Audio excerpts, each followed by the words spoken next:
তোমরা এখন ভাবছো যে আমি এতগুলো পয়সা নিয়ে এখানটায় কেন বসে আছি। তো তোমাদেরকে একটা কথা বলি যে আমি দীর্ঘ 2 থেকে আড়াই মাস ধরে টাকা গোছাচ্ছি। 50,000 টাকা, 60 টাকা, 20 টাকা, যাই বলো সামথিং আমি কিছু কিছু টাকা করে গুছিয়ে আজকে আমি এতগুলো টাকা গোছাতে পেরেছি। এখানে প্রায় 3,000 টাকা মতো আছে।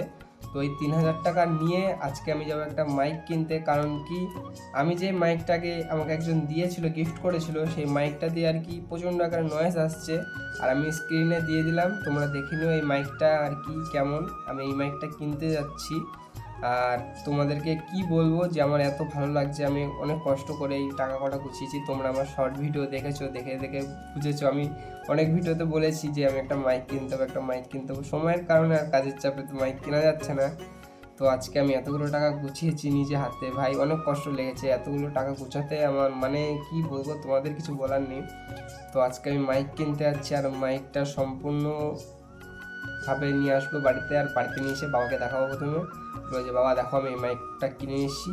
আর আমার বাবা কিন্তু আমার ভিডিও দেখে, তাই বেশি বক বক করলাম না। টাটা, আমি মাইকটা কিনে নিয়ে আসি, তারপর তোমাদের দেখাবো। আর এর একটা ফুল ভিডিও আমি দিয়ে দেবো, সেটা তোমরা দেখে নিও, ঠিক আছে? আজকের মতো টাটা, পরে আবার দেখা হচ্ছে তোমাদের সাথে।